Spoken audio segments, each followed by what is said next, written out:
नमस्कार। आज हम भारत और भारत में रहने वाले मुसलमानों के बारे में डॉक्टर भीमराव अंबेडकर के विचारों पर चर्चा करेंगे।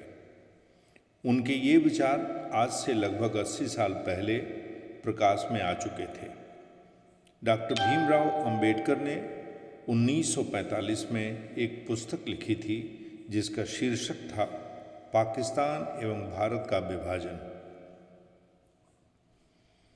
इसमें काफ़ी तथ्य दिए गए हैं जो हम सबको जानना अनिवार्य है।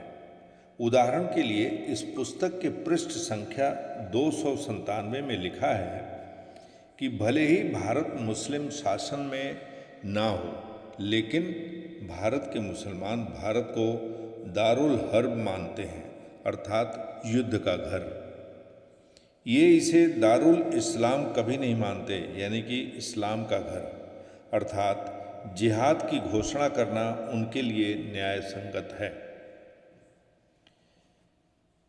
यही नहीं, जिहाद में विदेशी ताकतों की मदद भी लेना तर्कसंगत है।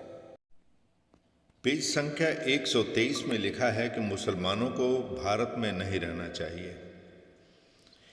पेज संख्या 125 में मुसलमान हमेशा एक खतरा बना रहेगा और कम्युनल राइट्स जैसे उत्पाद करते रहेंगे। पेज संख्या 233 में लिखा है कि ये लोग सोशल रिफॉर्म्स और साइंस के सबसे बड़े विरोधी होंगे।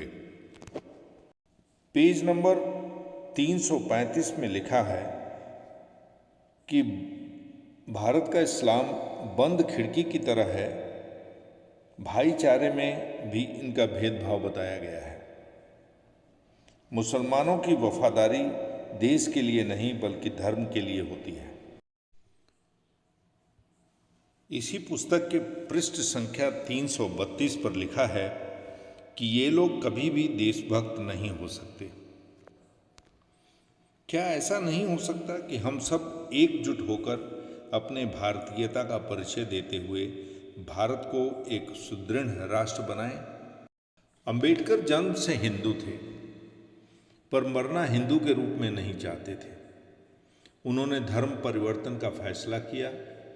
उन्होंने सभी धर्मों पर विचार किया, इस्लाम के बारे में एक गहरा अध्ययन भी किया और अंततः बौद्ध धर्म अपनाने का फैसला लिया।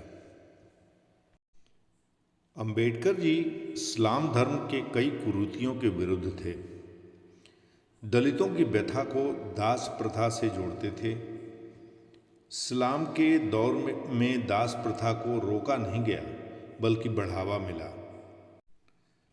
उनका मानना था कि हिंदुओं जैसे इस्लाम में भी राजनीति उच्च वर्गों तक ही सीमित रह गई है।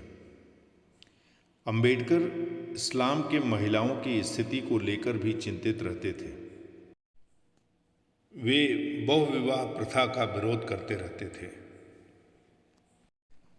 समाज में इस तरह की विसंगतियां एक नए समाज के निर्माण के लिए अवरोध डालती हैं। हमें इन सब चीज़ों से बचना चाहिए और हिंदू मुसलमान ये सारी चीज़ें भूल करके मुसलमानों को ये सोचना चाहिए कि ये समाज उनका है और इसके अच्छे और आधुनिक समाज के निर्माण के लिए उनका योगदान बहुत ही महत्वपूर्ण है। सोचिएगा ज़रूर। धन्यवाद।